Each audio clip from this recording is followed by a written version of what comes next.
benvenuto qui a Telefriuli al sindaco di Rivignano Teor, il potentissimo avvocato Mario Anzil. Un caro saluto Enzo a te e a tutti gli amici di Telefriuli. Un giorno qui, un giorno altro. Allora, partiamo subito. Ho letto che avete il sottopasso alla gatta, ma avete già risolto il problema, mi pare, no? Ah, certo, il sottopassaggio nuovo che vicino a Rivarotta è stato realizzato per i lavori della terza corsia, per qualche ora è rimasto in parte allagato, comunque neanche chiuso al pubblico. È intervenuta la protezione civile del comune e il problema poi è stato risolto. Era un malfunzionamento di una pompa che poi è stata aggiustata. L'occasione è per fare un altro plauso, come sempre, ai volontari della protezione civile. Per loro non c'è sabato e domenica, sono sempre a disposizione della comunità. Quanti volontari avete della protezione civile? Noi abbiamo una quarantina di volontari. Lo scorso anno, con lo scoppio della maledetta pandemia, si sono aggiunti dei volontari temporanei che hanno dato una mano in un periodo molto difficile. Alcuni di questi poi sono rimasti definitivi e quindi il gruppo è aumentato. Insomma, un bel corpo che dà una mano all'amministrazione comunale, a tutta la comunità, insomma, ecco. Certo, non mi stancherò mai di ringraziarli, perché davvero lo fanno solo per lo spirito di mutuo soccorso che giustamente ci dovrebbe essere in ogni comunità. Non c'è comunità se non c'è lo spirito della comunità, che è uno spirito anche di solidarietà. Ecco, solidarietà che avete avuto anche nei confronti di chi è stato colpito, anche dell'attività, non solo delle persone, durante la situazione pandemica, no? Com'è la situazione lì, soprattutto in riferimento anche alle scuole e comunque sia le attività in generale, come siete messi? La situazione è ancora critica, nel senso che tuttora c'è un numero abbastanza elevato di soggetti, più di 50, che sono ancora positivi in comune a Rivignano Teor. Ma quello che è impressionante sono i dati rispetto alla prima ondata. Noi nella prima ondata, quella di marzo-aprile dello scorso anno, avevamo avuto complessivamente 8 persone contagiate, tutte e 8 sono poi guarite, uno era stato in ospedale e poi è guarito. E però, nella seconda siamo già quasi a 400 persone contagiate, di queste ancora 50, come dicevamo, abbondanti sono positive, più di 300 sono guarite e 19 sono decedute purtroppo.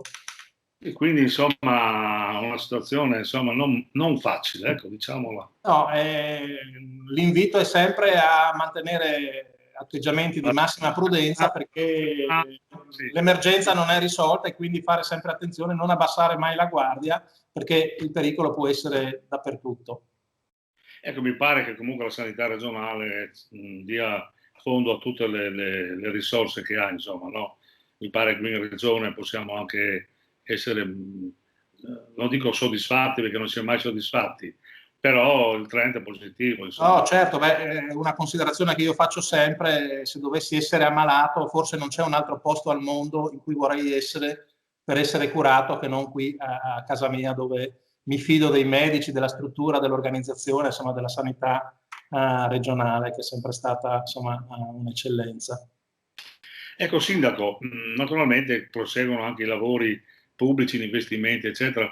Io sono curioso di sapere come vanno le cose per quanto riguarda la Villa Otello, che è un punto veramente dolens qualche volta, ma è un punto di riferimento che tutti vorrebbero visitare quanto prima, che tornasse ai fasti di un tempo, insomma. Certo.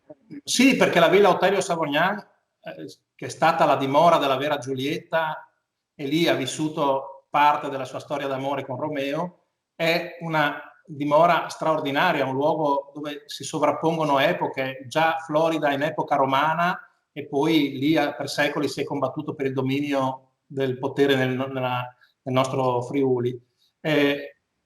Quando io sono diventato sindaco era abbandonata da decenni, e se non c'erano neanche i rilievi, il massimo impegno è stato concentrato nel tentativo di recuperarla. Molto è stato fatto, abbiamo un progetto adesso ormai definitivo, già approvato lo scorso anno, l'esecutivo è pronto, si tratta di validarlo perché l'intervento è importante da parte di un organismo esterno, ma il progetto esecutivo è già pronto. Alcune opere le abbiamo già fatte, con la messa in sicurezza dei magazzini del sale, che sono un'altra parte del compendio straordinaria. Abbiamo ricostruito le mura di cinta che erano crollate.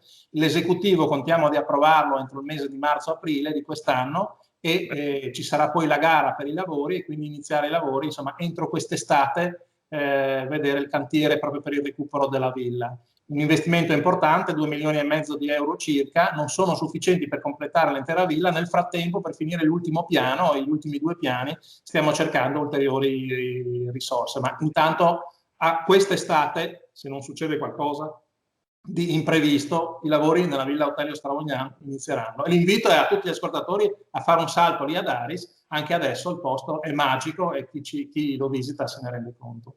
Ecco, senti, come mai nessuno rivendica un po' il copyright di questa storia d'amore, che è di Shakespeare, tutto quello che volete, però insomma potremmo avere anche un ritorno turistico non da poco, cioè battere la gran cassa di ma noi ne siamo convinti di questo, è da tempo che cerchiamo con la nostra voce che è flebile di lanciare questo grido, attenzione, qui c'è una storia straordinaria che si è vissuta a Aris, a Rivignano e in altri luoghi del Friuli.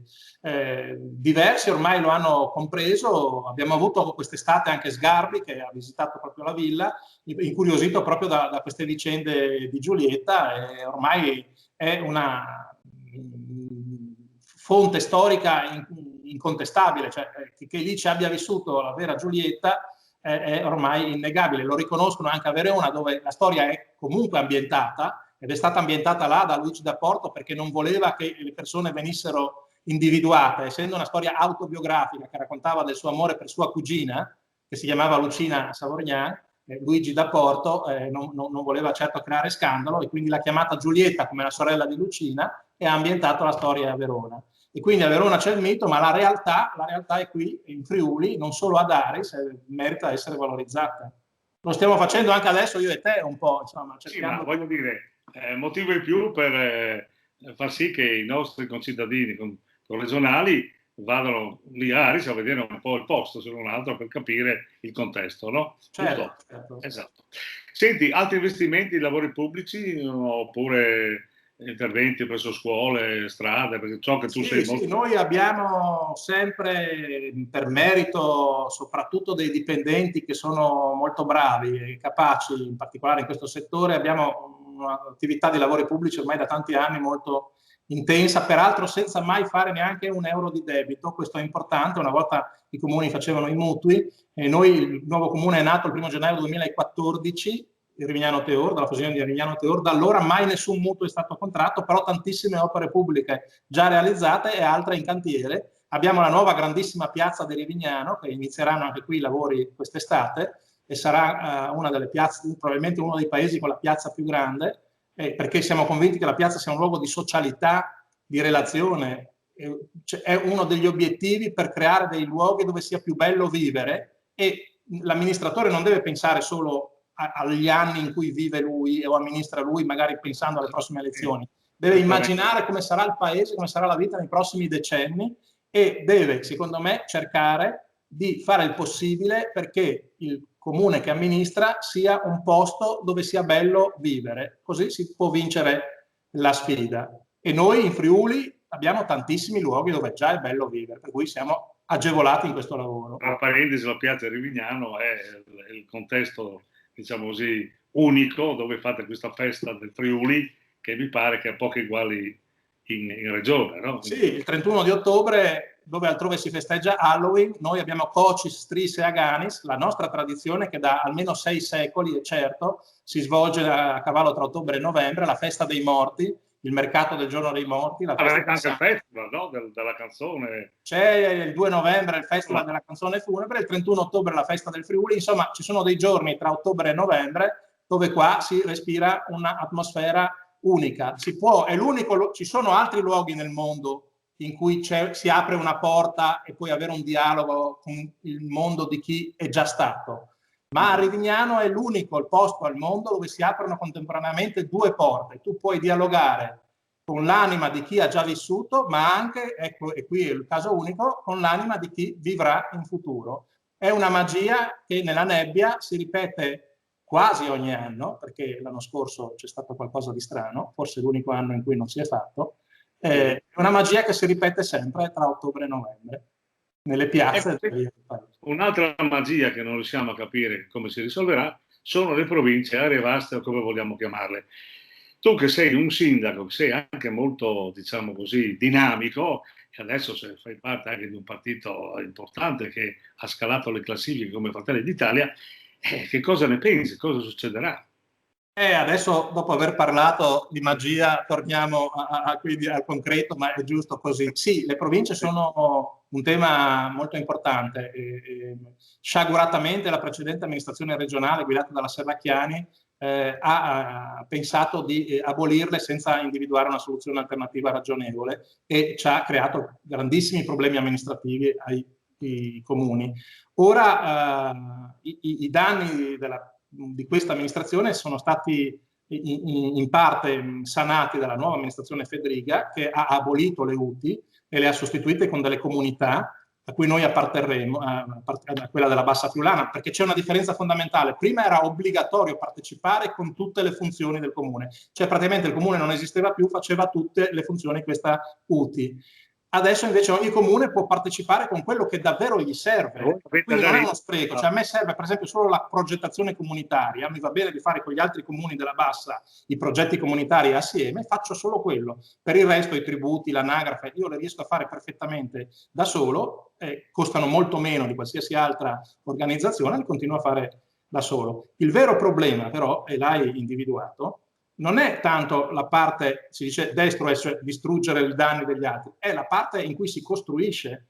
Cioè bisognerà che l'amministrazione regionale ora individui una soluzione anche per quelle che erano le province, perché il tempo sta passando e non vorrei che il passare di troppo tempo impedisca poi all'amministrazione regionale di individuare una soluzione che possa entrare a regime. Oppure arrivare all'ultimo momento con un pateracchio che è peggio che andare di notte.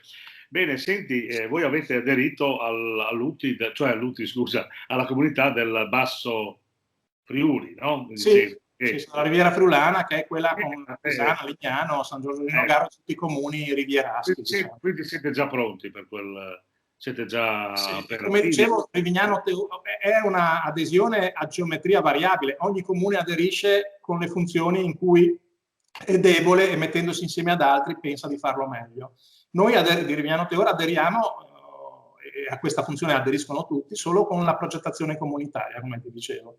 Senti, in chiusura volevo chiedere cosa ne pensi tu della svolta salviniana, che secondo me mette nei guai Forza Italia, il PD, d'accordo, vabbè, ma neanche tanto secondo me, ma a centrodestra mi pare che la stazione di Fratelli d'Italia forse potrebbe cambiare. Nel senso che io penso questo. Innanzitutto sono convinto davvero, sinceramente, che la Meloni, cui io mi sono vicino, abbia fatto la scelta giusta, perché sono convinto, sinceramente, che per il Paese, per l'Italia, al di là di quello che può sembrare nell'emotività dell'istante, sarebbe stato molto più utile tornare a votare immediatamente, perché questo non avrebbe determinato neanche per un giorno un vuoto di governo, rimane il governo in carica fino al giorno in cui entra il nuovo governo. Si vota in tutta Europa, si voterà anche in Italia, nelle principali città.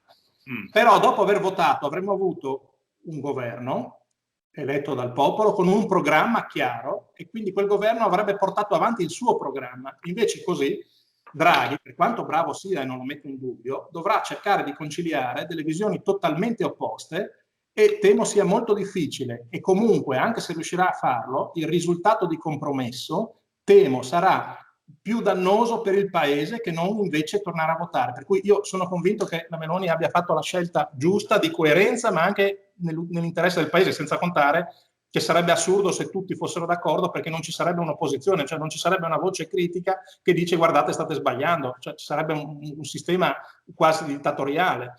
E peraltro lei ha anche annunciato un'opposizione responsabile, ha detto probabilmente saremo più utili noi a Draghi di molti dei suoi sostenitori che litigano all'interno. Ciò premesso, cioè premesso il sostegno totale alla linea della Meloni, penso anche che Salvini abbia fatto una mossa molto intelligente, spiazzando completamente gli avversari della sinistra e ponendosi in una condizione di essere la guida anche di questo governo e quindi io non condivido la scelta di aderire, però la ritengo una scelta tutto sommato molto intelligente, e credo che in questo modo sia la Meloni che Salvini nei prossimi tempi potranno ottenere anche dei benefici in termini di elezioni. Questo è imprevedibile, è totalmente imprevedibile, perché non è detto che la massa delle persone la pensi esattamente come la penso io. Per cui,